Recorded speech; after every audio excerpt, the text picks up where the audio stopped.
तो यहाँ पे हम लोग आ चुके हैं थियोरिकल वीडियो का नेक्स्ट वीडियो लेकर। सुबह डेली 7 बजे डलता है, तो आप लोग को पता है। चलिए नेक्स्ट वीडियो यहाँ पे शुरू करते हैं। देखिए, मैं अलग अलग टर्म बता रहा हूँ, उसका उपयोग बता रहा हूँ, उसका काम बता रहा हूँ। तो आपको जो है सारे समझना चाहिए, क्योंकि यही आपको एग्ज़ाम में काम देगा, यही आपको मजबूती देगा। MCQ अगर सिर्फ पढ़ते हैं तो थोड़ा सा चेंज कर देगा, तो आपसे जवाब नहीं दिया होगा। लेकिन थ्योरी पढ़ते हैं तो थ्योरी में सब कुछ आ जाता है, टेढ़ा मेढ़ा सीधा सब टाइप के क्वेश्चन आ जाएगा। ठीक है, चलिए देखिए, प्यूरीपेनियम जो होता है यह आपके प्रेगनेंसी के बाद, जो प्रेगनेंसी होता है उसके बाद डिलीवरी होता है, प्रसव होता है। तो प्रसव के बाद जो अवधि होता है लगभग 6 सप्ताह का, उसे हम लोग प्यूरीपेनियम बोलते हैं।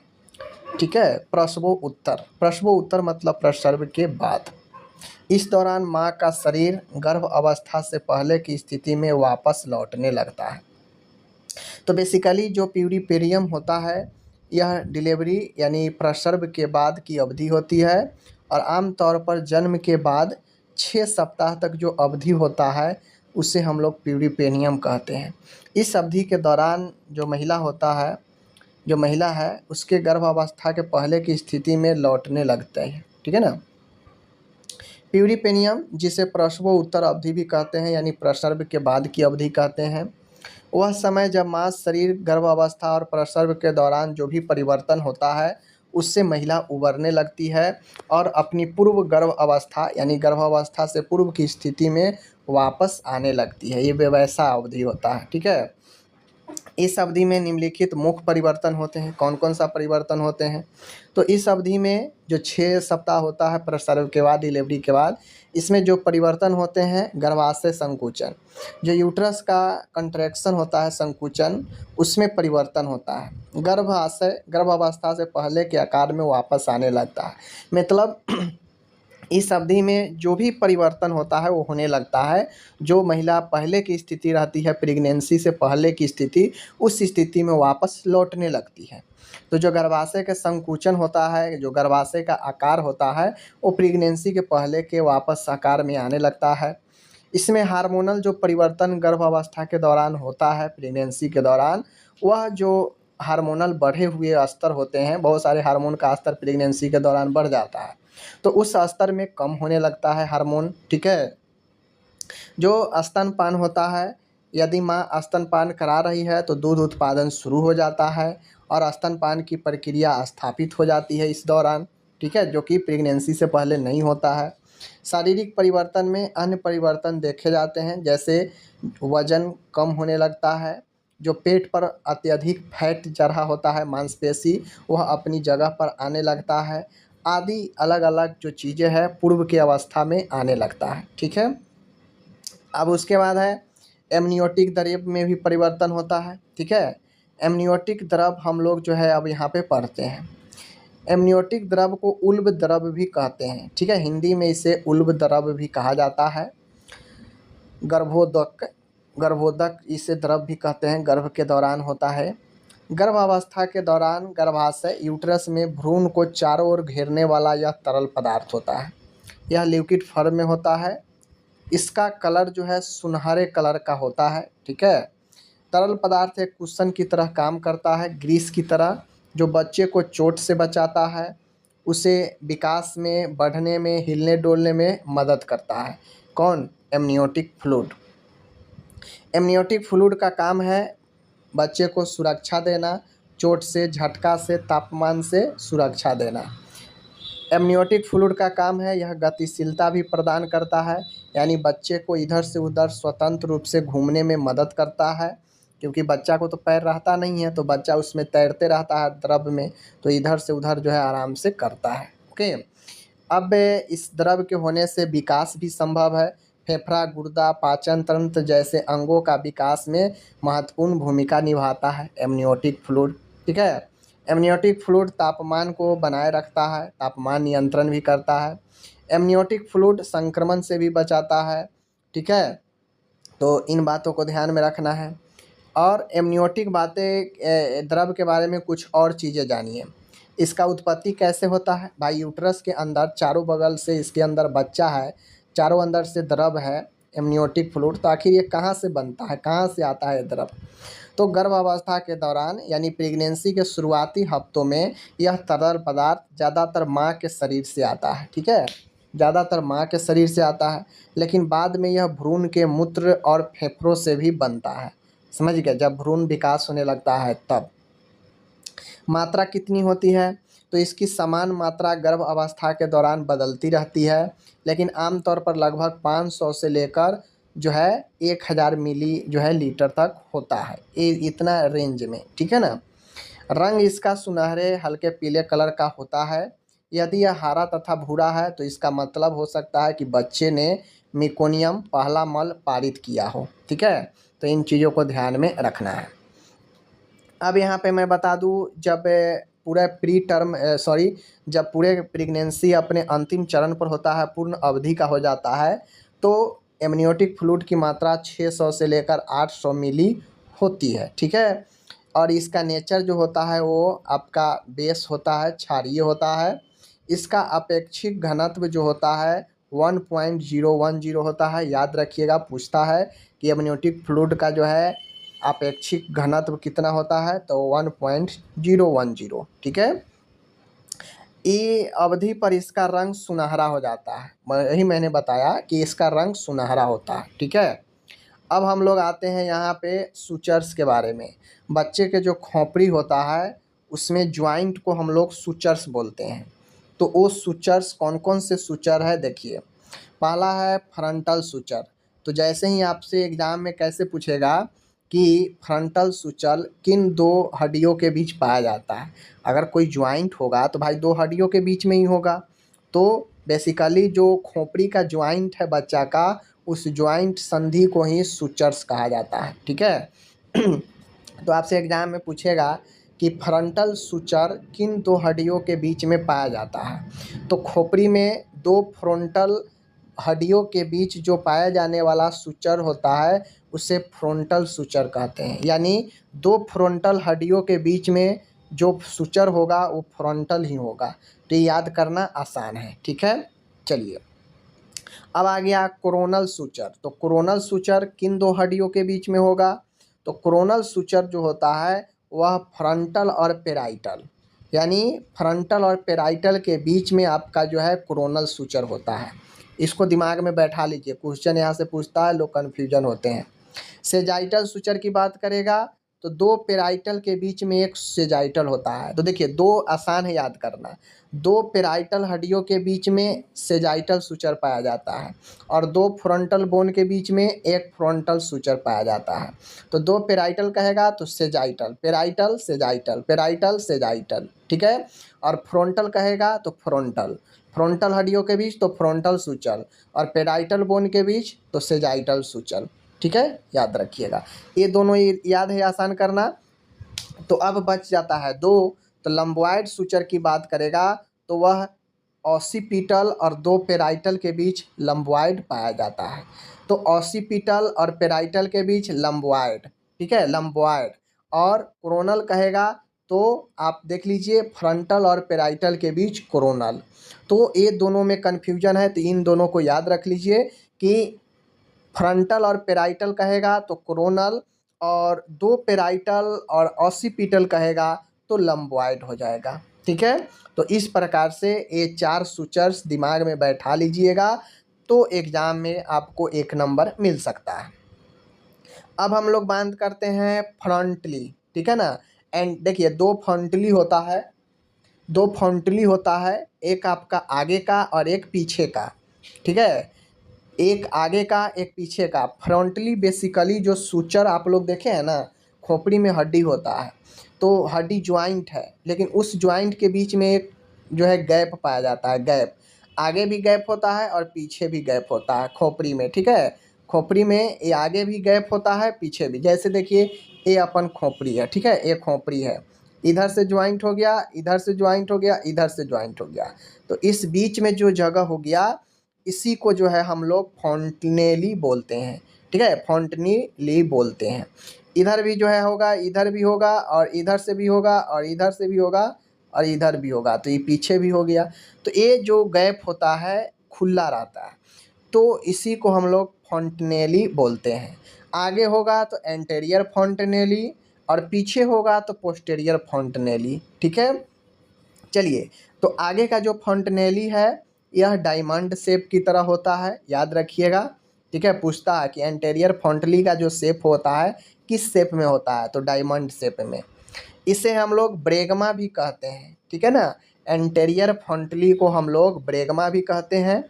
इसका बंद, चूंकि यह गैप है तो ये बंद हो जाता है, तो यह बंद लगभग 18 से 24 महीने में होता है। आगे वाला देरी से बंद होता है।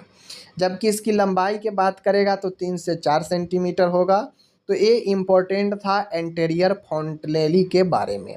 अब हम लोग पोस्टेरियर फॉन्टनेली के बारे में पढ़ेंगे, यानी पीछे वाले के बारे में।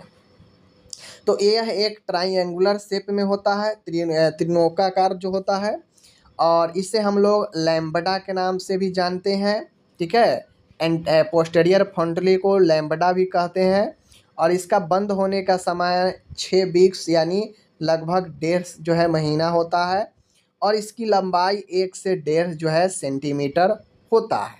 ठीक है, तो इन चीज़ों को आप लोग को ध्यान में रखना है। ओके, चलिए, ये बहुत इंपॉर्टेंट मैं पॉइंट सब आपको बता रहा हूँ, ये अगर मिस करते हैं तो यहाँ से क्वेश्चन भी मिस हो सकता है। देखिए आगे, डोपामाइन एक चूँकि इंजेक्शन है, डोपामाइन दवाई आता है, इमरजेंसी में भी जो है इसको दिया जा सकता है। एक वैसोकॉन्ट्रैक्टर और इनोट्रोप है। डोपामाइन एक वैसोकॉन्ट्रिक्टर और इनोट्रोप है। इस दवा का उपयोग निम्न यानी लो ब्लड प्रेशर और हृदय विफलता के इलाज के लिए किया जाता है। यानी डोपामाइन निम्न ब्लड प्रेशर, और जब निम्न ब्लड प्रेशर कब होता है, जब आपका हार्ट ठीक से ब्लड पंप नहीं कर पाता है, तो यह निम्न ब्लड प्रेशर यानी हाइपोटेंशन और हृदय विफलता में डोपामाइन का इस्तेमाल किया जाता है। अब चूँकि खुद समझिए, जब आपका हृदय विफल हो जाएगा, कम काम करेगा, तो ब्लड प्रेशर भी कम हो जाएगा। ब्लड प्रेशर कब होता है, जब आपका हार्ट काफ़ी अच्छे से काम कर रहा है तो ब्लड प्रेशर बढ़ेगा, ब्लड प्रेशर नॉर्मल रहेगा। लेकिन हृदय अगर आपका कम एक्टिव हो जाएगा, विफल हो जाएगा, तो ब्लड पंप करना भी कम हो जाएगा। तो उसमें डोपामाइन देकर जो है हृदय को एक्टिव किया जाता है। ओके, एट्रोपिन भी एक अच्छा दवा है, कई स्थितियों के इलाज में मदद कर सकता है। एट्रोपिन कई स्थितियों में मदद करता है। इस दवा का उपयोग सर्जरी के दौरान श्वसन पथ में लार और तरल पदार्थ को कम करने के लिए किया जाता है। यानी एट्रोपिन का उपयोग जो है, जो सिक्रेशन होता है अत्यधिक लार का, तरल पदार्थ का, और उससे जो श्वसन पथ में जो जमाव होने से गड़बड़ी हो सकता है, तो यह लार को कंट्रोल करता है। ठीक है, एक्सेसिव लार को जो है आपको कम करता है बनने से। ठीक है ना, तो ये हो गया एट्रोपिन। इसका उपयोग इमरजेंसी स्थिति में हृदय दिल की धड़कन अगर कम है तो उसमें भी इसका इस्तेमाल इमरजेंसी में किया जाता है एट्रोपिन का। ठीक है, अब अपन आता है एपिनेफ्रिन यह भी एक दवा है। इसका इस्तेमाल गंभीर एलर्जिक रिएक्शन में, जिसे एनाफाइलैक्सिस कहते हैं, अचानक अस्थमा के अटैक में इलाज किया जाता है। इसका उपयोग निम्न लो ब्लड प्रेशर और धीमे हृदय गति के इलाज के लिए भी किया जाता है। यानी जो डोपामाइन देखे हैं उसी के तरह एपिनेफ्रिन का भी इस्तेमाल किया जाता है। लेकिन एपिनेफ्रिन जो है यह एलर्जी वाले में भी काम में आता है, तो इन चीज़ों को ध्यान में रखना है। ठीक है, चलिए, अब आता है नेक्सेलोन इंजेक्शन। नेक्सानोल इंजेक्शन एक नारकोटिक ब्लॉकर है। कहा जाए तो अगर कोई मादक पदार्थ, कोई दर्द वाला दवाई का अत्यधिक आप ओवरडोज कर लेता है, तो उसके असर को कम करने के लिए नेक्सोलेन इंजेक्शन, ठीक है, नेक्सालोन इंजेक्शन जो है नारकोटिक ब्लॉकर के रूप में काम करता है। ठीक है, नारकोटिक ब्लॉकर यानी कुछ ऐसे पदार्थ, मादक जहरीले पदार्थ होते हैं जो दर्द को तो कम करते ही हैं, लेकिन ओवरडोज होने से अगर ओवरडोज की स्थिति को रोकना है तो नक्सालोन इंजेक्शन काम करता है। ओके, अब नक्सानोल जो इंजेक्शन है यह भी एक इमरजेंसी दवा है जिसका उपयोग मॉर्फिन हीरोइन, और मॉर्फिन हीरोइन से दर्द कम होता है। यह एक अपवाइड मेडिसिन है मॉर्फिन और हीरोइन, लेकिन यह मादक पदार्थ है। इसका ज़्यादा लेने से जीवन घातक होता है, तो इसके प्रभाव को कम करने के लिए नैक्सानोल इंजेक्शन नारकोटिक ब्लॉकर के रूप में काम करता है। ओके, अब आइए लेबर में मुख्यतः आप लोग जानते हैं 3 स्टेज, लेकिन बेसिकली 4 स्टेज इसका जो है इम्पोर्टेंट होता है। प्रथम स्टेज जो होता है यह सर्वाइकल फेज होता है, जहाँ पे सर्वाइकल डिलेशन होता है। यह अवस्था वास्तविक प्रसव पीड़ा ट्रू लेबर से प्रारंभ होता है तथा सर्विक्स के पूर्ण विस्तारण के साथ समाप्त हो जाता है। यानी लेबर का फर्स्ट स्टेज में जो ट्रू लेबर का जो सिम्टम्स होता है, दर्द शुरू होना और सर्विक्स के फैलाव के साथ, पूर्ण फैलाव के साथ यह प्रथम स्टेज समाप्त हो जाता है। दूसरा स्टेज में क्या होता है, तो द्वितीय प्रसव के जब शुरुआत होता है तो सर्विक्स पूर्ण विस्तारण के साथ होता है तथा जो फीटस होते हैं बाहर आते ही यह अवस्था पूर्ण हो जाता है। यानी दूसरे स्टेज में बच्चा भ्रूण का बाहर आ जाना यह दूसरे स्टेज में होता है। तृतीय स्टेज की बात करेंगे तो यह अवस्था शिशु के जन्म के तुरंत बाद प्रारंभ हो जाती है। सेकेंड स्टेज में बच्चा जन्म ले लिया रहता है। अब जन्म के बाद जो स्टेज शुरू होता है वो तीसरा स्टेज होता है तथा जो प्लेसेंटा होता है बाहर आने के बाद समाप्त हो जाता है। तीसरा स्टेज बच्चे के जन्म के बाद शुरू होता है और प्लेसेंटा आने के साथ ही समाप्त हो जाता है। प्लेसेंटा बाहर आ गया, थर्ड स्टेज समाप्त हो गया। ठीक है, फोर्थ स्टेज जो होता है प्लेसेंटा डिलीवरी के बाद अगले 1 घंटे की अवधि प्रसव के चतुर्थ अवस्था कहलाता है, जिसमें विभिन्न प्रकार के मैनेजमेंट, ब्लीडिंग वगैरह को मैनेजमेंट वगैरह किया जाता है फोर्थ स्टेज में। ठीक है, तो ये फोर्थ स्टेज के साथ समाप्त हो जाता है। ओके, अब अपन यहाँ पे आता है, कुछ लोग कह रहे थे कि वाइटल साइंस के बारे में बताइए। वाइटल साइंस के बारे में हम लोग ज़रूर पढ़ेंगे। जैविक चिन्ह इसलिए कहते हैं क्योंकि जो हमारा वाइटल ऑर्गेन है, जितने भी जैविक ऑर्गेन है जो जीवन के लिए महत्वपूर्ण है, उसे हम लोग वाइटल के अंदर रखते हैं। जैसे श्वास लेना, ठीक है, हार्ट बीट, टेम्परेचर, रिस्पायरेशन, ये सब जीवन के लिए महत्वपूर्ण है। और जो जीवन के लिए महत्वपूर्ण है, जिस साइन से स्वस्थ और अस्वस्थ का पता चलता है, वो वाइटल ऑर्गेन में ही आता है। जैसे वाइटल साइन में आपका हार्ट रेट आता है, जिसे पल्स रेट हम लोग कहते हैं। नॉर्मल रेंज इसका 60 से लेकर 100 होता है। ठीक है, हम लोग मानते हैं 70-72 मानते हैं ना, तो ये हम लोग एवरेज मानते हैं, लेकिन 60 से 100 के बीच में अलग अलग कंडीशन में अलग अलग हो सकते हैं। इन बातों को ध्यान में रखिए। पर मिनट बीट्स होता है। 60 से कम हो गया तो ब्रेडिकार्डिया और 100 से ज़्यादा हो गया तो टेकिकार्डिया, यानी तीव्र हृदय धड़कन और मंद हृदय धड़कन। इन चीज़ों को ध्यान में रखना है। ओके, टेम्परेचर की बात करेंगे 97 से लेकर 99 फ़ारेनहाइट। ठीक है, एवरेज हम लोग मानते हैं 98.6 फ़ारेनहाइट मानते हैं, लेकिन अगर इतना से कम आ गया तो हाइपोथर्मिया और इतना से ज़्यादा हो गया तो हाइपरथर्मिया, जो कि बुखार के अंदर आता है। समझ रहे हैं। आगे हम लोग देखते हैं रिस्पायरेटरी रेट। हम लोग जानते हैं 12 से 20 नॉर्मल माना जाता है। अलग अलग सिचुएशन में अलग अलग कारणों से हो सकता है अलग अलग हो, लेकिन नॉर्मल 16 से 18 हम लोग जानते हैं। अब जो प्रेग्नेंट वुमेन है उसका ज़्यादा हो जाएगा।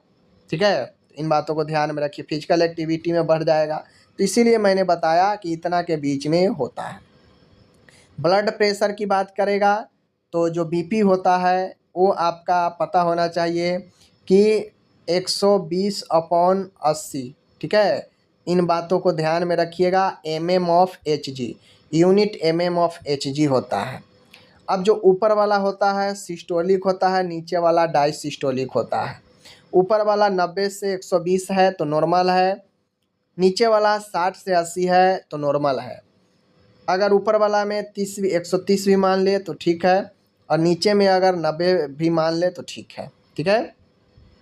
ऑक्सीजन सेचुरेशन आता है SpO2, जो 95 से लेकर 100% तक अगर आ रहा है मतलब आप बिल्कुल ठीक है। तो ये वाइटल ऑर्गेन है जिसके कम और ज़्यादा होने से स्वास्थ्य पर प्रभाव पड़ता है। ठीक है।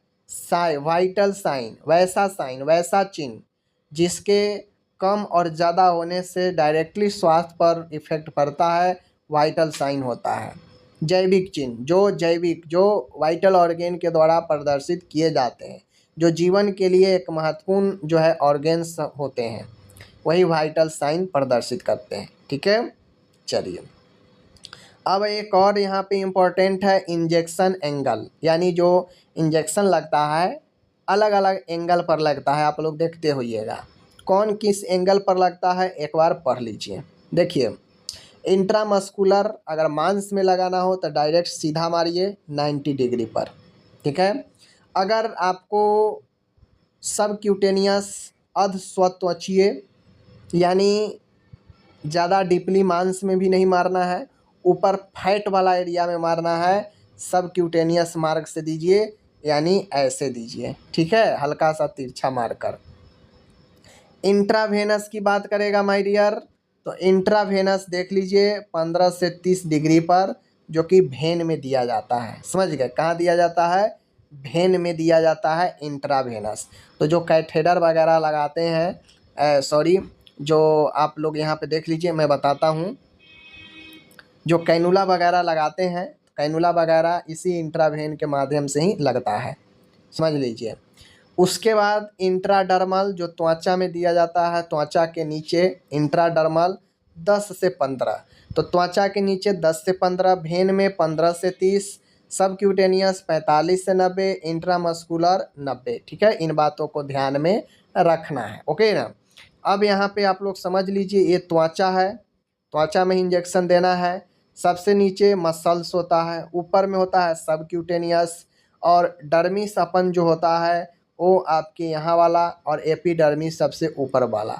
तो इन चीज़ों को आप लोग को ध्यान में रखना है। मैंने बेसिक इन्फॉर्मेशन आपको बता दिया। ओके, मिलते हैं अगले वीडियो में, तब तक के लिए धन्यवाद।